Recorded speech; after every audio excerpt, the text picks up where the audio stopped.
စားသုံးသူတွေကိုအရသာအစစ်မှန်ပဲကျွန်မ review ပေးပါမယ်ရှင်။ဒါလေးကတော့စသားကြောင့်မှွားကြော်လေးဖြစ်ပါတယ်။ပထမဆုံးစကန်လိုက်တဲ့ဘူးကတော်တော်လေးကိုအရသာရှိတယ်နော်။သူ့ကိုထမ်းတော့ထမ်းပေးပါတယ်။ဒါကကြတော့စက်သားမှွားကြော်လေးဖြစ်ပါတယ်။သူကလေစက်သားရဲ့အချိုတက်ကိုလုံးဝအပြည့်ရပါတယ်။အမြင်လေးကလည်းအနေတော်လေးပဲတကယ်ကိုစားကောင်းပါတယ်ရှင်။ကျမရဲ့တတရမြောက်လေးကတော့သူကငနီတူမှတသေးလေးเนาะတသေးလေးငနီတူသူကအသားရုပ်ကလေးနဲ့ရောကြော်ထားတာရှင်ကျွတ်ကျွတ်ရွရွနဲ့မှု့မှု့လေးအရသာလည်းချိုးတဲ့ဘက်ကိုရောက်တယ်ရှင်အကုန်လုံးကမငန်ဘူးเนาะချိုလေးတွေကြီးပဲရှင်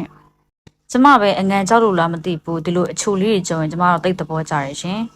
ကဲနောက်ဆုံးပိတ်အိတ်နဲ့လွယ်အသားရုပ်ကြော်လေးပေါ့เนาะဒါကအထုပ်သေးနှစ်တုပ်စာကိုကျမဒီဘူးတစ်ပူးနဲ့ပြည့်ရတယ်ရှင်ဘူးကြီးရကျမနောက်စားဖို့တက်ဆိုပြီးတော့ဖယ်ထားတော့မဖောက်ပြတော့ဘူးเนาะအသားတို့ကြော်ကဘယ်လိုပြောရမလဲကျမပဲအသားတို့အရင်ကြိုက်တဲ့ထဲမှာပါလို့လာတော့မသိဘူးရှင်အသားတို့ကလေချိုပြီးတော့လေကျွတ်တဲ့ဘက်ကိုမရောက်ဘူးသူကအသားတို့ရဲ့ပုံမှန်အရသာပဲရတယ်ပေါ့နော်ပြီးတော့နည်းနည်းလေးလေနည်းနည်းလေးမိုင်လို့ကျမတို့ခံစားရတယ်ရှင်ကျမပဲမကြိုက်လို့လာတော့မသိဘူးပေါ့နော်အသားတို့ကကျွတ်ကျွတ်ကလေးနဲ့နည်းနည်းလေးချိုလေးဖြစ်ရင်အရန်ကောင်းပါအော်ပြောဖို့မေ့နေလို့စသားကြော်စသားချောက်ကြော်နဲ့ပြီးတော့ငနီပြူချောက်ကလေအရန်ကိုမှကောင်းတယ်နော်မှုဲလဲမှုဲတယ်သူကပဲစီသုံးထားတာတင်တော်တော်လေး